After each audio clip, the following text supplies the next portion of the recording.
यहाँ सक्षम हुए नहीं, पहले यहाँ कुछ नहीं था। जिंदाबाद जिंदाबाद जिंदाबाद जिंदाबाद जिंदाबाद। आईपीएच में भी काम किया मैंने, पीडब्ल्यूडी में भी काम किया। झंडे लेकर प्रार्थना करूंगा कि नशे की तरफ ना जाएं।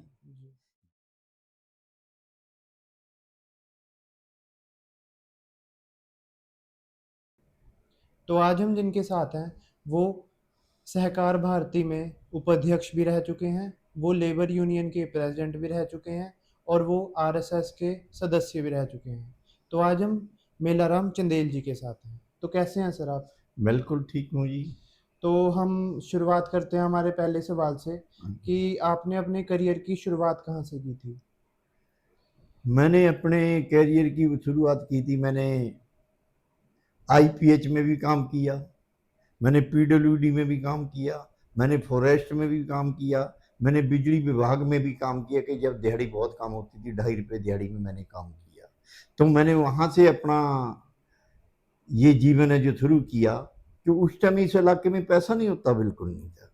तो हम संघर्ष करते थे। मैंने यहाँ से पंजौर तक, उसके बाद यहाँ से आज गाड़ियों में जाने से भी लोग डरते हैं, सिसमा तक के बहुत दूर है, हमने पैदल सिसमा तक काम किया हुआ।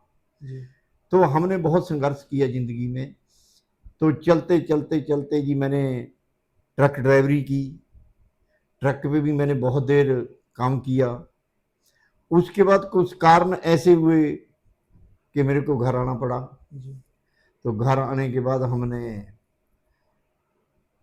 विंसम टेक्सटाइल के अंदर हमने अपना जो असली जीवन मैंने शुरू किया विंसम टेक्सटाइल से किया। कि विंसम टेक्सटाइल के अंदर मैंने एज ए कर्मचारी ज्वाइन किया था 1987 में। वहाँ से चलते चलते वहाँ ट्रेड यूनियन पहले थी, भारतीय मजदूर संघ, जो देश का सबसे बड़ा संगठन था। तो मैंने वहाँ पर काम किया विंसम टेक्सटाइल में। तो आस्ते आस्ते मेरे को उन नेताओं ने यूनियन में ज्वाइन कराया मेरे से। तो वहाँ से चलते चलते हम मजदूरों की समस्या सुनते रहे, मजदूरों के समस्या का समाधान करते रहे। और उसके बाद जो उद्योगपतियों को भी समस्या आती थी उसका भी हम समाधान करवाते रहे कि टाइम टाइम पे वर्कर की जो समस्या उसका हल होना, जो कंपनी की समस्या था उसको मजदूरों के साथ बैठ के उसका भी समाधान करना। मेरा शुरू से यही रहा कि फैक्ट्री कोई बंद ना हो, फैक्ट्री चलती रहे। तो पहले यहाँ 2-4 की फैक्ट्रियाँ थी, विंसम टेक्सटाइल से लेके दीपक, ये सिद्धार्था होगी, हिमाचल फाइबर होगी, और छोटे छोटे यूनिट तो 5-7 थे। पर लेकिन 2003 में जो हमारे को अटल बिहारी वाजपेयी जी ने पैकेज दिया, उससे हमारे इलाके में इतनी रौनक, इतनी बाहर आई कि हमारी ज़मीनें बिकी। उसके बाद हमने अपने इनकम के साधन बनाए, कमरे डाले, तो लोग उसमें ठहरने लगे, आके हमारे को किराया आता रहा। तो ये चीज़ें मैंने वहाँ से शुरू की। मैंने उससे पहले सोलन के अंदर टमाटर का भी ये किया, टमाटर की ये लगाते थे हम खेतों में जाके, टमाटर और शिमला मिर्च। तो मैंने वहाँ भी सोलन में भी धर्मपुर में काम किया। उसके बाद हम जब बद्दी में सेटल हुए तो वहाँ से हमारे जो अटल बिहारी वाजपेयी जी पैकेज दिया था, जब उससे बाद ही हमारे पास बड़े बड़े मकान, बड़ी बड़ी गाड़ियाँ, तो यहाँ सक्षम हुए नहीं, पहले यहाँ कुछ नहीं था। यहाँ 2 टाइम के गुजारा करना बड़ा मुश्किल था। कुछ तो गांव के लोग जंगल में जाके बबड़े कटते थी, जिसमें मैं भी शामिल हूँ। ये हमने यहाँ से अपना शुरू किया संघर्ष, करते करते करते आज हम ट्रेड यूनियन में चले गए, वहाँ मजदूरों की सेवा करने का सोचा। वहाँ से चलते चलते चलते चलते आज इस मुकाम पर पहुँचे। मैं प्रदेश का इसका भारतीय मजदूर संघ का कार्यकारी अध्यक्ष भी रहा। उसके बाद हिंद मजदूर सभा का भी मैं कार्य अध्यक्ष रहा पूरे प्रदेश में।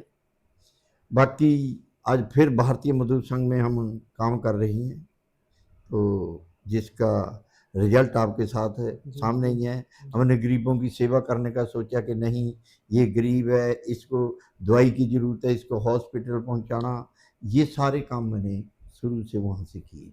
जी, अपने जीवन का शुरुआत तो असली विंसम टेक्सटाइल से हुआ। तो विंसम टेक्सटाइल को ही हम सिरोपरि मानते हैं जी, कि विंसम टेक्सटाइल की बदौलत ही मेरा जो यहाँ तक पहुँचना प्रदेश स्तर तक या दिल्ली तक, तो वहाँ से ही मैंने शुरू किया विंसम टेक्सटाइल से। जी। हाँ तो जैसा कि आप लेबर यूनियन के प्रेज़िडेंट भी रहे, तो हाँ जी। उसका आप हमारे साथ कुछ एक्सपीरियंस शेयर करें और आपके तब क्या-क्या दिक्कतें आई?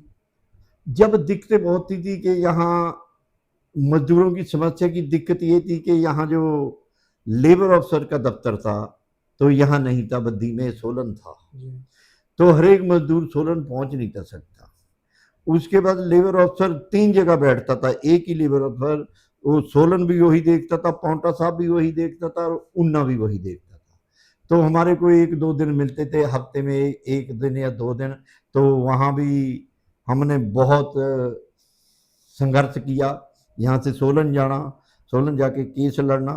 उसके बाद कंपनी ने भी मेरे ऊपर बड़े केस बनाए हुए थे। जी, जब हम कंपनी के गेट पे जाते थे, थोड़ा बहुत संघर्ष होता था, तो मेरे को वहाँ लोग 500 मीटर तक की स्टे करवा देते थे, मेरी पूरी टीम को।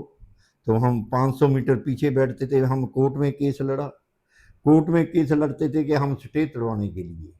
लेकिन वहाँ भी हमारे को राहत मिली, उसके अंदर कोर्ट के अंदर भी। तो 500 मीटर की काट के जैसा 100 मीटर की कर देते थे, भी 100 मीटर पीछे ही रहना। तो मेरे पर 14 केस चल रहे थे, जी, जो पुलिस ने बनाए हुए थे और जो अपने उद्योगपतियों ने बनाए जी, हुए थे। जी, तो यहाँ राजनीति तो शुरू से ही चलती थी। तो राजनेता मेरा झूठ से ही नाम आगे करके मेरे पे केस डलवाते डलवाते थे। जी, तो वहाँ से हमने केस भी लड़े, उन केसों में हमारे को जज साहब ने बरी भी किया, सभी केसों में। तो आज हम आपके सामने हैं, जी, जो हमने संघर्ष किया वो भी आपके सामने है। जी।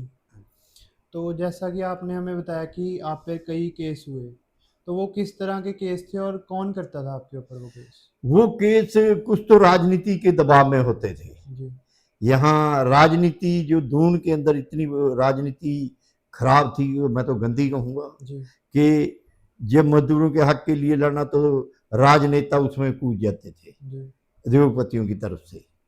तो मजदूरों के हक नहीं मिलते थे। पर हमने वहाँ भी संघर्ष किया, हम पीछे नहीं हटे। हम कोई किसी दबाव में काम नहीं किया आज तक, चाहे वो यहाँ का विधायक रहा हो, चाहे यहाँ कोई रहा हो। हमने पूरे खुले दिल से मजदूरों की समस्या का समाधान किया। जी, हम कंपनियों से भी लड़े, हम सरकार से भी लड़े। बाकी हम विधायक थे तो हमारी लड़ाई रहती जी, थी जी, शुरू से ही। तो ये हमने काम किए। जी। तो आप जैसे कई गरीबों की मदद करते हैं, कई एनजीओज़ की भी मदद करते हैं, तो आपने कब से स्टार्ट किया और आपके दिमाग में ख़्याल कब से आया? ये मैंने 2000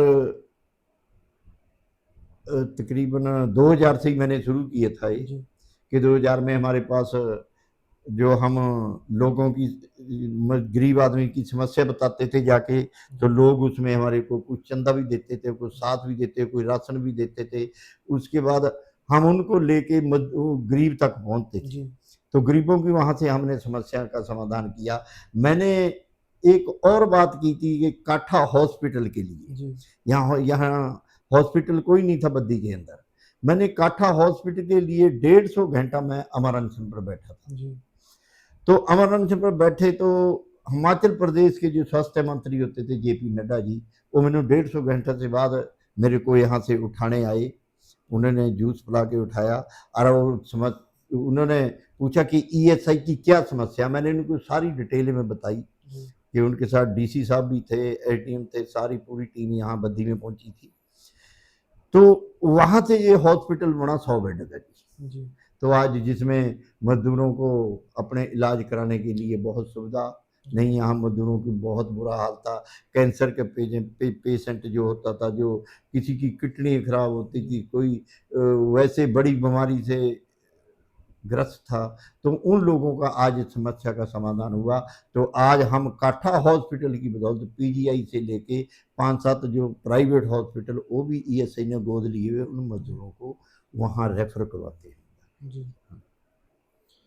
तो काफ़ी अच्छे काम किए हैं सर आपने इस हिसाब भाई से। ये काम जो किए हुए तो भगवान की देन होती जी। हाँ जी। वो भगवान किसी को सीधे रास्ते में डालता, किसी को उल्टे रास्ते में डालता। हाँ जी। तो हमारे को भगवान ने सीधे रास्ते में डाला। हाँ जी। तो आज जिसका रिजल्ट आपके सामने है, हाँ जी। मैं ज़्यादा तो कहूँगा नहीं कि ज़्यादा अपनी बढ़ियाई करने से भी ज़्यादा हाँ नहीं जी। बताया, मजदूरों को पता कि जी। समस्या का समाधान कैसे होता है। जी। हमारा और ट्रेड यूनियन की तरह नहीं है कि जाके फैक्ट्री बंद कराओ और तमाशा देखो। हाँ जी। हम उसका समाधान निकालते दोनों पार्टियों को बिठा के हैं जी। तो आज जी। मैं तब यहाँ इस मुकाम पर पहुँचा हूँ। जी।